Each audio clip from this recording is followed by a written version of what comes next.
আবু বকর আপনাকে জানিয়ে দিলাম, আপনি যদি তওবা করেন, আপনি যদি তওবা করেন, আমি আবু বকর তোমাকে জানিয়ে দিলাম বাবা, ওই নজরানাটা আমাকে নয় বাবা, আমার মাদ্রাসাতে পৌঁছে দিও। তুমি এখনো তওবা করনি বাবা, তুমি এখনো তওবা করনি বাবা, আমি আবু বকর তোমার ওই অর্থটা নিতে পারবো না। জোরে বলে, এই জোরে সরে বলবেন না, এমনি অত সহজ নয়। খাদ্যর দ্বারাতে রক্ত হয়, খাদ্যর দ্বারাতে গোশত তৈরি হয়, বিরাট শরীর তৈরি করে। আল্লাহ নবী হাদিস শরীফের ভিতরে বললেন, লা ইয়াদখুলুল জান্নাতা লাহমুন, ওই গোশতের টুকরা, ওই গোশতের টুকরা জান্নাতে প্রবেশ করবে না। ওই গোশতের টুকরা জান্নাতে প্রবেশ করবে না। কোন গোশতের টুকরা? আল্লাহ নবী বলেন, নাবাতা মিন সাউতিন, নাবাতা মিন সাউতিন। ও আমার উম্মত, উম্মতি শুনে নাও, আমি নবী তোমাদেরকে জানিয়ে দিলাম, নাবাতা মিন সাউতিন, যে গোশতের টুকরাটা হারাম খাদ্য দ্বারাই বেড়ে উঠেছে, যে গোশতের টুকরাটা হারাম খাদ্যের মাধ্যম দিয়ে বেড়ে উঠেছে, নাবাতা মিন সাউতিন, আমি নবী তোমাদেরকে জানিয়ে দিলাম, ওই গোশতের টুকরাটা কখনোই জান্নাতে প্রবেশ করতে পারে না।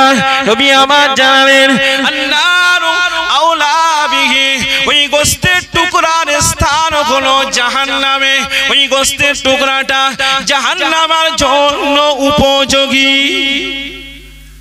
আমাদের জন্য ভয়ঙ্কর বিষয় না? ভয়ঙ্কর বিষয় নয়? হ্যাঁ, খাদ্য ঠিক করলে বড় আল্লাহর ওলি হওয়া যায়। খাদ্য ঠিক করলে পরে আল্লাহর ওলি হওয়া যায়। খাওয়া যদি ভালো থাকে, অন্তর যদি ভালো হয়, শরীর যদি পবিত্র হয়, এ জবান দ্বারাতে যেটা বার হবে ওটা আল্লাহর দরবারেও কবুল হবে। জোরে বলেন সুবহানাল্লাহ। এমনি মুজাদ্দিদুজ জামানের পীর হযরত সুফি ফাতে আলী বাইসি রাহমাতুল্লাহ আলাইহি, ওনার একজন খাদেম ছিলেন, 12টা বছর ধরে হুজুরের খাদে খিদমত করেছে। এই কত বছর? ভালো করে কথাটা শোনেন, 12 বছর ধরে খিদমত করেছে। বাংলাদেশে বাড়ি, হুজুরের খিদমত করতে আসছেন, 12 বছর ধরে খিদমত করেছে। সম্ভবত হুজুরকে কালো মস্তানজি সম্ভবত বলা হতো, এক্ষুনি নামটা মনে আসছে না, তো যাইবা হোক, হুজুর কেবলা জীবনীতে আছে। 12টা বছর ধরে খিদমত করেছে। কটা বছর? বাড়িতে বিবি রেখে এসেছেন, এখন সেই বিবি রেখে এসেছেন 12 বছর, হুজুরের খেদমত করতে করতে বাড়ির কথা ভুলে গেছে। এই জোরে বলবেন না, বাড়ির কথা কি হলো? ভুলে গেল। এখন বাড়ির কথা যেই ভুলে গেছে, আল্লাহর ওলি হযরত সুফি ফাতে আলী বাইসি রাহমাতুল্লাহ আলাইহি 12 বছর পরে স্বপ্নেতে দেখছেন হঠাৎ করে যে কালো মস্তানজির বাড়িতে যে স্ত্রী ছিল, সেই স্ত্রীর বিবাহ অন্য জায়গায় ঠিক হয়েছে। এই জোরে বলেন সুবহানাল্লাহ। কি হলো? অন্য জায়গায় বিবাহ ঠিক হয়েছে। কারণ খুঁজে পাচ্ছেন না, কোথায় গেছেন খুঁজে পাওয়া যাচ্ছে না। এখন সেই স্ত্রী অন্য জায়গায় বিবাহ দেওয়াটাও জায়েজ। দীর্ঘ 12 বছর মানে কি অনেক সময়। কত সময়? অনেক সময়। বিয়ে ঠিক হয়ে গেল, হুজুর রাত্রে স্বপ্ন দেখলেন, সকালবেলা উঠে বললেন, কালো মস্তানজি বাবা আপনার বিবাহ হয়ে গেছিল, একদিনও তো বলেননি। চলে বলবেন না, হুজুর আপনি কি করে শুনলেন? হযরত সুফি ফাতে আলী বাইসি রাহমাতুল্লাহ আলাইহি ওই সময় বললেন, ও বাবা কালো মস্তানজি, দীর্ঘ 12টা বছর এসেছেন বাবা, স্ত্রীর কথা কি মনে পড়ে নাই বাবা? পরিবারের কথা কি মনে পড়ে নাই বাবা? আব্বা মায়ের কথা কি মনে পড়ে নাই বাবা? হযরত সুফি ফাতে আলী বাইসি রাহমাতুল্লাহ আলাইহি এই কথা বলতে বলতে, এই কথা বলতে বলতে হযরত মুস্তানজি রাহমাতুল্লাহ আলাইহি, হযরত কালা মুস্তানজি রাহমাতুল্লাহ আলাইহি যদি অঝার নয়নে পানি গড়িয়ে যায়, এই পানি গড়িয়ে যেতে যেতে হাউ হাউ করে কাঁদতে লাগলেন। স্ত্রীর মায়া, স্ত্রীর সঙ্গে স্ত্রীর কথা মনে পড়ে গেল, মায়াটা কথা মনে পড়ে গেল, স্ত্রীর প্রতি মোহাব্বতের কথাটা মনে পড়ে গেল। আল্লাহর নবী রাসূলের নোমা হযরত সুফি ফাতে আলী ওয়াইসি রাহমাতুল্লাহ আলাইহি বললেন, ও বাবা তুমি কেন কাঁদছো বাবা, তুমি কেন কাঁদছো বাবা? ওই সময় বলতে লাগলেন, হুজুর আমি যে আজকে নয়, একটা দিন নয়, দুটো দিন নয়, এক বছর নয়, 2 বছর নয়, এমন করে হুজুর 12টা বছর ফিরে এসেছি। আজকে আমার স্ত্রীর কথা মনে পড়ে গেছে, আমার স্ত্রীর জন্য জানটা চলে যায়, আমার স্ত্রীর কথা মনে পড়ে গিয়েছে হুজুর, আমার কেমনটা যেন হচ্ছে। আমার স্ত্রী ছিলেন পর্দানশীলা, আমার স্ত্রী ছিলেন ধার্মিকা। ওগো আল্লাহর ওলি হযরতে সুফি ফাতে আলী ওয়াইসি হুজুর একটা ব্যবস্থা করে দেন, হুজুর একটা ব্যবস্থা করে দেন। আল্লাহর ওলি রাসূলের নোমা হযরত সুফি ফাতে আলী ওয়াইসি রাহমাতুল্লাহ আলাইহি নিজের চাদরের ভিতরে কালো মস্তানজি হুজুরকে ঢেকে নিলেন। জোরে বলে, ঢেকে নিয়ে কি করলে? পাছাতে দুটো চাপাট চাপাট করে বাড়ি দিলেন। বাড়ি দেওয়ার সঙ্গে সঙ্গে কালো মস্তানজি হুজুরের চাদরের মধ্যে নাই। এই জোরে বলবেন না, কোথায়?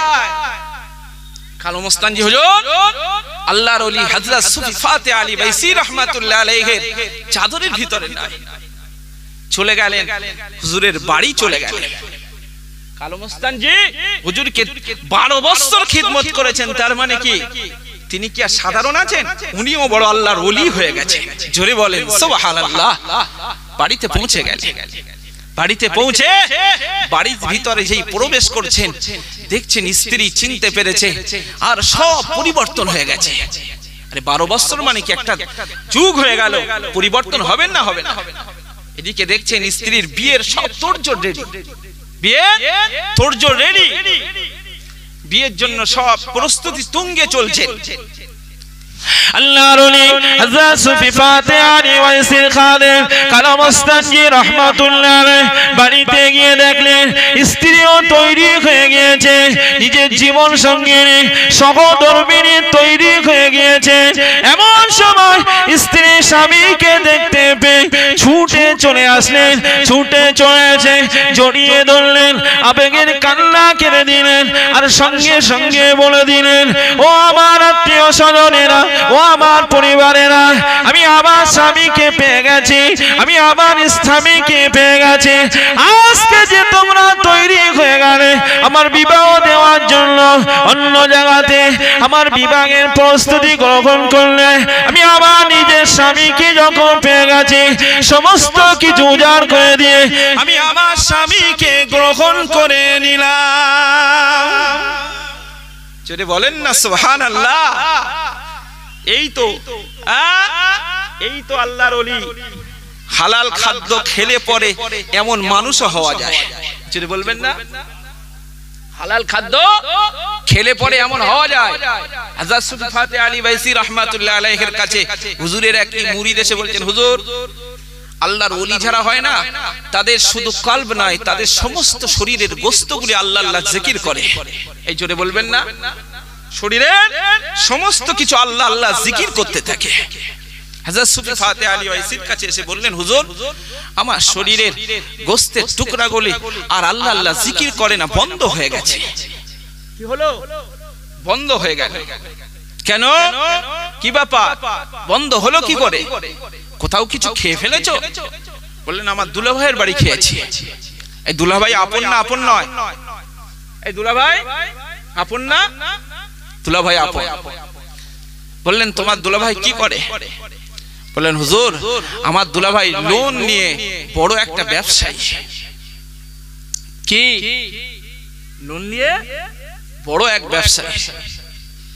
আল্লাহর ওলি হযরত সুফি ফাতে আলী ওয়াইসি রাহমাতুল্লাহ আলাইহি ওই সময় বললেন, ও বাবা দেখতে চাও না শুনতে চাও, দেখতে চাও না শুনতে চাও?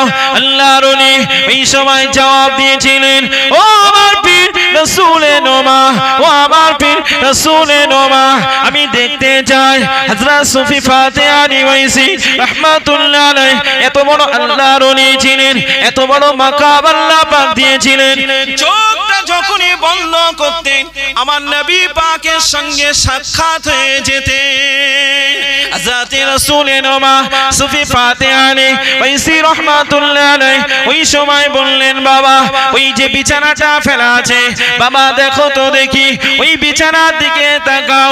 রাসূলের নোমা হযরত সুফি ফাতেহানি ওয়াইসি রাহমাতুল্লাহ আলাইহি ওই জায়গাতে নিজের ফায়েজটা দিয়ে দিলেন বিছানার উপরে। ফায়েজ দিয়ে দেওয়ার সঙ্গে সঙ্গে দেখতে পাওয়া গেল বিছানা থেকে আল্লাহ আল্লাহর আওয়াজ ভেসে আসে। ও বাবা মুড়ি শুয়ে নাও, হারাম খাদ্য খেলে পরে, হারাম খাদ্য খাওয়ার দ্বারাতে, হারাম খাদ্য দ্বারাতে শরীরের সমস্ত কিছু বন্ধ হয়ে যায়। হালাল খাদ্যের দ্বারাতে সমস্ত শরীরের বস্তুগুলি জিকির করে। বাবা দেখো তো দেখো, ফায়েজটা এমন একটা জিনিস আমি দিয়ে দিলাম, ওই বিছানা থেকে আল্লাহ আল্লাহ জিকিরের আওয়াজ আসে, কিন্তু আপনার ভিতরে দিতে পারছি, আপনার ভিতরে দেওয়াতে কোনো কাজ হয় না। বাবা আপনি সুদের মাল খেয়ে ফেলেছেন, সুদের মাল খাওয়ার কারণে আপনার শরীরের গোশতের টুকরাগুলি আল্লাহ আল্লাহ জিকির করা থেকে বন্ধ হয়ে গিয়েছে। আল্লাহ নবী রাসূলের নোমা হযরত সুফি ফাতেহানি ওয়াইসি রাহমাতুল্লাহ আলাইহি ওই সময় তওবা করিয়ে দিলেন। তওবা করিয়ে দিয়ে ওই মুরিদের ভিতরে আবার ফায়েজ নিক্ষেপ করলেন। দেখতে পাওয়া গেল ফায়েজ দেওয়ার সঙ্গে সঙ্গে শরীরের গোশতের টুকরাগুলি আল্লাহ আল্লাহ জিকির করতে লেগেছে। এই জোরে সরে বলবেন না, ভালো খাদ্য খেলে পরে গোশত জিকির করে, শরীরের গোশতের টুকরাগুলি জিকির করে, কিন্তু হারাম খাদ্য খেলে পরে ও শরীর কিন্তু কি হয়, এই বন্ধ হয় না, হবে না? হ্যাঁ, নবী নিজেই বলেছেন নাবাতা মিন সুহতিন, যে গোশত লালিত পালিত হয়েছে, যে গোশতের টুকরা বেড়ে উঠেছে, যে গোশতের টুকরাটা হারাম খাদ্যে বেড়ে উঠেছে, ওই গোশতের টুকরা জান্নাতে কখনো যাবে না। আর নারু আওলা বিহি, তার উপযুক্ত জায়গা হলো জাহান্নাম।